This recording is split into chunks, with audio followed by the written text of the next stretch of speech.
Hi, I'm Dr. Fred MacDonald. I'm a facilitator for the Christian Ethics class with Midwestern Bible College, and this week we're getting started.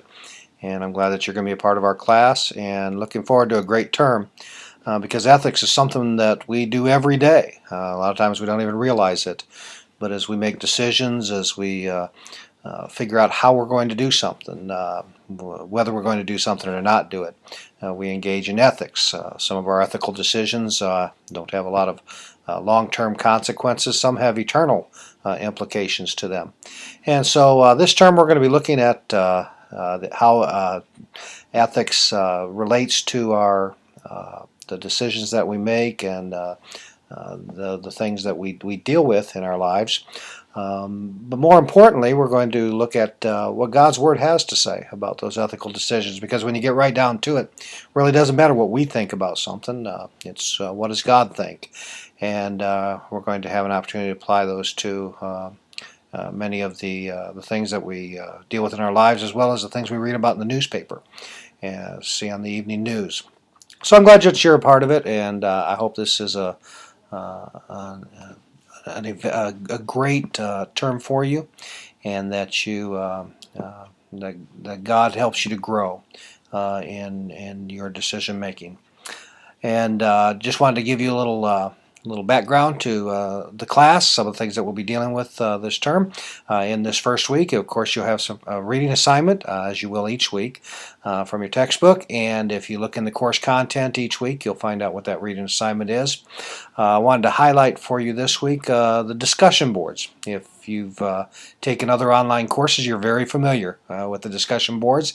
If this is your first class, let me explain that each week you'll have at least one discussion board.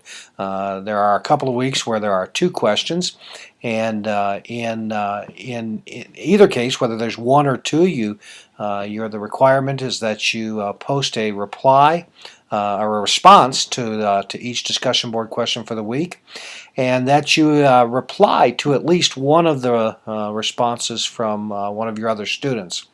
From time to time, I'll even throw my 2 cents forth in, and you're welcome to respond to the things that I say. I may pose a question, may give you something else to think about for that particular week's ethical issue that we're dealing with.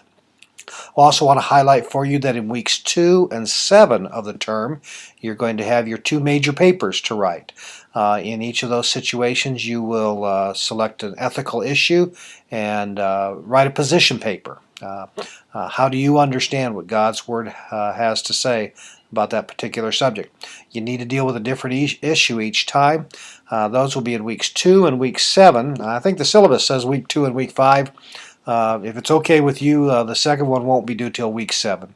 But the first one is due in your second week. All the requirements you'll find in the course content material. If you have any questions along the way, don't be afraid to ask me. And yes, spelling and grammar do count.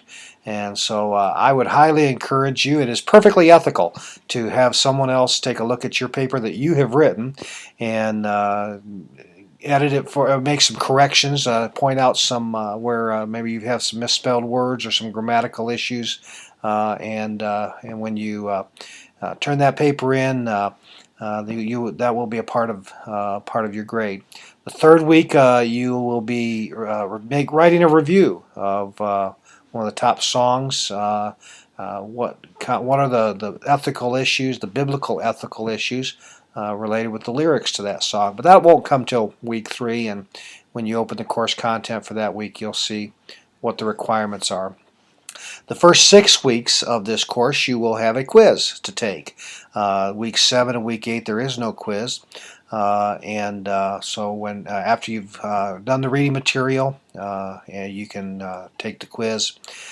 When you receive your grade back, you will not only get a grade, but you'll also be able to see the questions that you've missed, what the correct answers were, so that you can go back through and learn from that experience. As I said, we're going to be dealing with a lot of different issues, and if this is your first online course, I want to wish you well in it. And don't be afraid to either call me. My phone number is 701-388-2568. My email address is fred@dakotabaptist.com, and feel free to contact me. By the way, a little personal information. I'm the evangelism strategist for the Dakota Baptist Convention, and in my role I travel a lot, but I always have my cell phone with me and my laptop, and get emails to my phone, so it's usually pretty able to respond pretty quickly to questions or comments that you have. Thank you for taking part in this course, and God bless you. I will be praying for you, and let me know how I can be a help.